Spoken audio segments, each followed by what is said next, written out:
I'm Elizabeth at A Literary Princess, and today I have a Fairy Tale Friday video for you.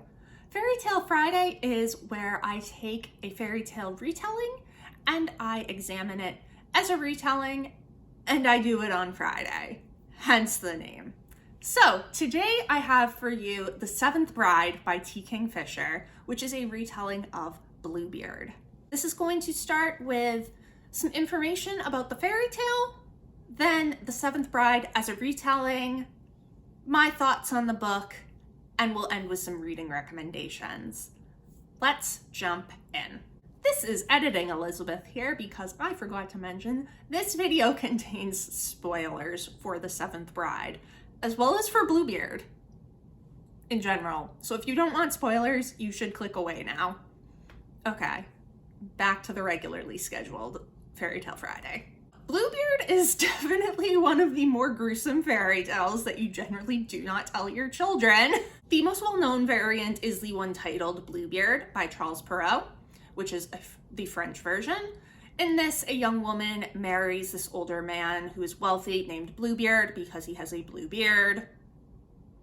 He then leaves her alone in charge of the house while he goes on a trip. He gives her the keys and says you can open any door except the one that this little key goes to, and he points the door out to her. He leaves. Naturally, she opens the door, and in there she finds the corpses of the other wives he has murdered. The key falls into a pool of blood that she is unable to wash off. So when he returns home, he knows she has been in the room. He decides he is going to kill her too.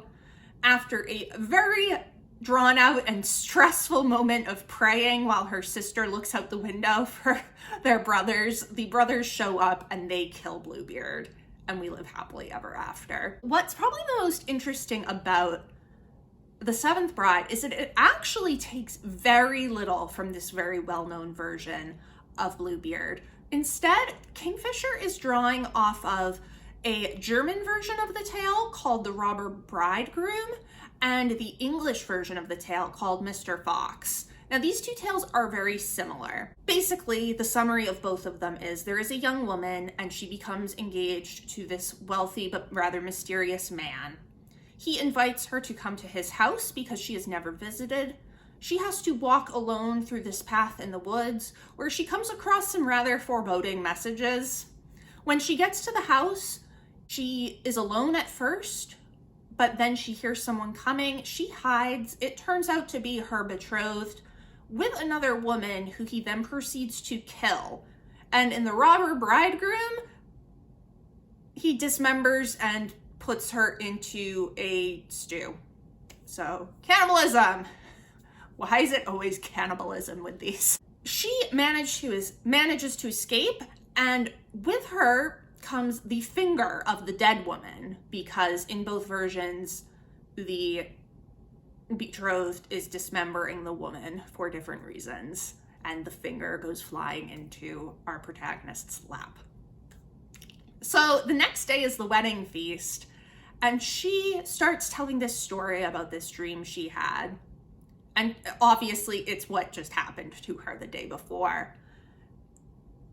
And she keeps saying, this I dreamed, but at the end she holds up the finger and says, and here's the proof. And so naturally people don't take kindly to the fact that this guy is a murderer and he is dealt with, and we live happily ever after. So, very different in that in these two versions, the protagonist saves herself rather than her brothers swooping in to save her. And these are the two versions that Kingfisher mainly draws off of for The Seventh Bride. So let's get into this as a retelling. Our main character is Rhea. She is the daughter of a miller, which is taken straight from The Robber Bridegroom. And Rhea is very young, like at a very not normal age to get married in this society. Like, it might happen if you're very upper class, but for the miller's daughter to get married at 15 or 16, it doesn't happen. However, she has just become engaged to this nobleman named Lord Creven, who she's never met, And her family doesn't feel they can say no because they're millers. They're not very wealthy. This is a nobleman who is friends with the nobleman that owns their land that they live on. So they don't feel they can say no. Rhea doesn't want to marry this guy. She's like, I'm too young to be married. What the heck? But ultimately, there's not a lot of choice here. Rhea is a very spunky, kind of typical teenage girl. She has an ongoing feud with the swans that live on the lake by the mill because they keep stealing her lunch. She's resourceful, she's funny, she's an enjoyable character. Then we have Lord Creven, and we find out that he is a sorcerer. We find that out very early on, he tells Rhea. This is actually taken from a completely different variation of the fairy tale, another German one called Fitcher's Bird. This is really the only aspect taken from Fitcher's Bird, though, where the Bluebeard character is a magician. In every other version, he's just a wealthy man, or he's a creep pretending to be a wealthy man to then cannibalize young women because Ugh. Lord Creven's a jerk. Like, he's not pleasant, he's creepy, right from off the bat, you're like, ugh, I don't like him. And honestly, it turns out that he is worse than a murderer. Like, okay, the standard Bluebeard character murders his wives, that's pretty bad. This guy's worse, although maybe not quite as bad as cannibalizing people. I'll leave you to judge. He invites Rhea to come to his house and says, you have to take this path through the woods. It turns out it is a magic path because his house is not really in like a normal place. It's kind of, it can like connect to all these other areas. It's like a liminal space type deal. She goes on her way and the woods are creepy and the walk there is creepy. She happens upon a little hedgehog who becomes her little animal companion and who helps her out through a lot of things. And honestly, like, the hedgehog might be my favorite character. It can't talk, but it can understand what she's saying. And it gives her looks like, you're an idiot and stuff like that. And I just love this hedgehog. But anyway, that's not a version of any variations of the fairy tale that I can find, but I love a good animal companion. I want a hedgehog now. Anyway, also along this path, as she comes up to the house, are these birds. But they're not regular birds because they are birds that have been killed and then brought back to life as golems. And they can talk. And one of them says, be bold, but not too bold. And then another one says, this is a murderer's house. And now these are taken from the two fairy tales, The Robber Bridegroom and Mr. Fox. In The Robber Bridegroom, there are the birds, and they say, this is a murderer's house. And if that doesn't make you want to run screaming, then I don't know what would. And then in Mr. Fox, at the entrance to the house is written, be bold, but not too bold. So T. Kingfisher uses both of those foreboding warnings in here. All from the mouths of these super creepy birds. And Rhea can't turn back because these woods have something in them. We're not entirely sure if it's haunted or there's beasts, but even the hedgehog, she asks, she's like, can I safely go back? And the hedgehog's like, nah. So the only way through is forward. Let's go. She goes into the house, and to her surprise, Lord Creven is not there. Instead, there are 3 women. And these are the wives, or some of them, because there are also 3 others who are not physically present, we'll say. I'll get to that. So the 3 that Rhea meets are Maria, Sylvie, and Ingeth. And at first she thinks they're the servants because Ingeth's the one who opens the door. It seems that Maria's the cook. Sylvie doesn't really seem to be doing much. She's just a bit weird. So Rhea asks and they're like, oh no, we're his wives. So like the big twist here is that the wives are not dead, or they're not all dead. So instead of killing these women, Lord Craven marries them, steals something from them, and then traps them in his house. So there are 6 of the wives. Maria has had her magic stolen. Sylvie has had her eyes stolen. Ingeth has had her voice stolen. And then the other 3 wives are Lady Elegans, the Golem wife, and the Clock wife. Now, Lady Elegans is the only one that's actually dead. He stole her life. The Golem wife would probably rather be dead because, like the birds, she has been turned into this living, not living thing. Lord Craven actually refers to her as a scarecrow at one point, and it's like really horrifying. And honestly, this scene is super creepy because she is like up on a pole and she can't do anything without Lord Craven's permission because he has stolen her will. So she can't die. She can't move. She can't talk. She can't do anything unless he specifically wants her to. And then we have the Clock wife. Now, in the house, there is this large clock, and when it rings midnight, the floor falls out. And this is being controlled by a wife who Lord Craven stole her death and then trapped her in the clock. And I will say, she is not human.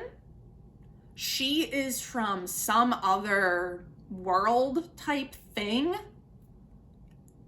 And he married her and took her death and has now trapped her in the clock. And she is able to control the floor falling out. And she does it, she's just like hoping that one of these days it'll be him. But she doesn't really know what's going on out in the rest of the house because she's stuck.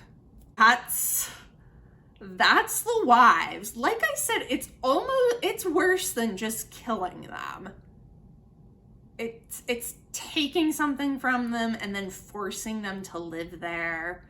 And when he's home, they have to be very careful about what they say because he's like always listening. And it's just kind of a mess. And it's not great. And they would like out naturally. The wives is also where we get most of the horror in this book from. So I already talked a bit about the Golem wife and how horrifying that is. Ingeth is also pretty horrifying because her throat has been slit to take her voice out and then like stitched back together. And it's really horrifying. So like those are kind of the 2 main like really creepy things that exist in this book. So the other kind of surprising thing about this retelling is that there is no really equivalent scene of entering the Forbidden Room and finding the dead wives. There are locked doors throughout the house. Rhea does go around and she explores and she tries all the doors, and there are locked doors, which is, I guess, a kind of reference to that. However, there is no forbidden room that she goes into and finds anything horrifying. Lord Craven actually specifically tells her to go to the place that she will find most horrifying, which is where the Golem wife is.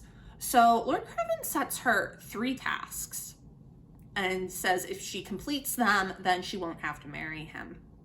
So the first is to give a drink of water to the Golem wife, who he's like, give a drink to the Scarecrow, so that when she gets there, she's utterly horrified to find out that this is a person. So I guess you could say that's kind of the equivalent scene, but the way that we get there and the way it functions is very different. The second task is to lay flowers on the grave of Lady Elians. It turns out there are 2 graves of 2 different women with the same last name. So she's like, oh my God, which one is it? She just puts flowers on both. It's fine. And then the third task is to kill Sylvie. And she can't do that. She's no. So the wedding goes forward. He leaves to gather up her parents and the priest and some friends of his, and she and Maria make a plan. That plan is for Rhea to, right before the ceremony, go into the clock and free the clockwife. So this, very much like the robber bridegroom and Mr. Fox, is Rhea saving herself. No brothers show up and get her out of this one.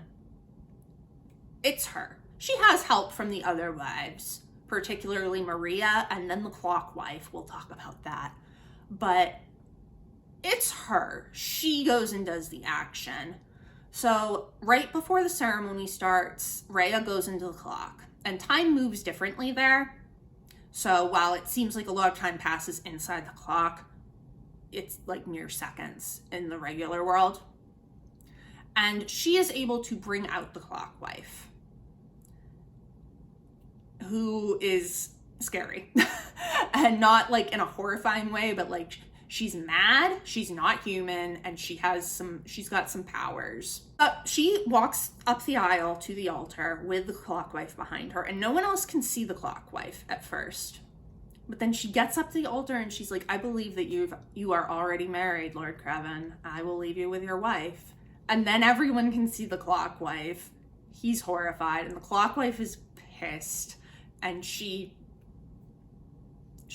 gets rid of him and then vanishes herself.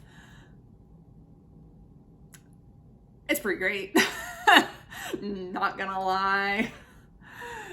So she saves herself. The wives get their revenge on Lord Craven, which is also something that we don't really get in the standard Bluebeard version of the story, because the brothers come in and save the day, and there's no real sense of justice about it. It's just the brothers come in and save the day, and the protagonist eventually marries someone else and forgets all about Bluebeard and the time spent there. We don't get justice for the other women who've been killed. So I really liked that about this version, is that the end is Rhea saving herself and the wives getting their revenge for on this man that has hurt them. So what were my thoughts on this book? I had a really great time with it. I gave it 4 stars. It is a very short read. It's less than 300 pages. It is also for a young adult audience, hence why our main character, Rhea, is either 15 or 16. I can't remember which. So it is not difficult to read either. Written very easily. It's engaging. It's exciting. I had a really good time with it. I did find myself wishing for a bit more of those horror moments, like with the Golem wife, or when we first see Ingeth with her slit throat, because I have read other T. Kingfisher books that were meant for adults, so I have seen how horrifying her work can get. I did want just a little bit more of that, but I understand why it wasn't there for a young adult book. I also really appreciate the fact that there's no romance in here at all. Love that for, so often books, particularly young adult books, or just any books aimed at women, always have a romance, even if it seems kind of shoehorned in. And yeah, if you can, Bluebeard is the one fairy tale where there is just no romance. Sure, we've got a marriage, but romance, no. So I really appreciate that T. Kingfisher didn't put in a love interest somewhere, and instead we get an adorable hedgehog. So I had a lot of fun with this. I would recommend it. It's a really great time. So on to other reading recommendations. I have not actually read a whole lot of Bluebeard retellings. I think part of it is that it's just really not as popular as Cinderella or Snow White or even the 12 Dancing Princesses. Maybe because it doesn't have that romance aspect, but also just because it's gruesome. I mean, I also can't find an illustrated edition of it anywhere. I wonder why. But there are a few that I have read. The first one is the most obvious one. This is The Bloody Chamber by Angela Carter. This is a short story collection. The Bloody Chamber, the title story, is the Bluebeard retelling. This is great. It's gothic. It's great. I also appreciate that it nixes the brothers saving our main female character. Angela Carter is known for very feminist retellings of fairy tales, so I appreciate that very much. This is a great collection. It also contains retellings of Little Red Riding Hood and Beauty and the Beast. The one other full-length novel retelling I have read is another young adult book. This is Strands of Bronze and Gold by Jane Nickerson. This is a historical fiction retelling that takes place on a plantation in the South where the main character has come to live with her godfather, who is the Bluebeard character. I enjoyed reading this, but I did have some kind of issues with the setting and how slavery was just kind of used as a backdrop as opposed to something that actually was involved in the plot and that pushed things forward. I don't know.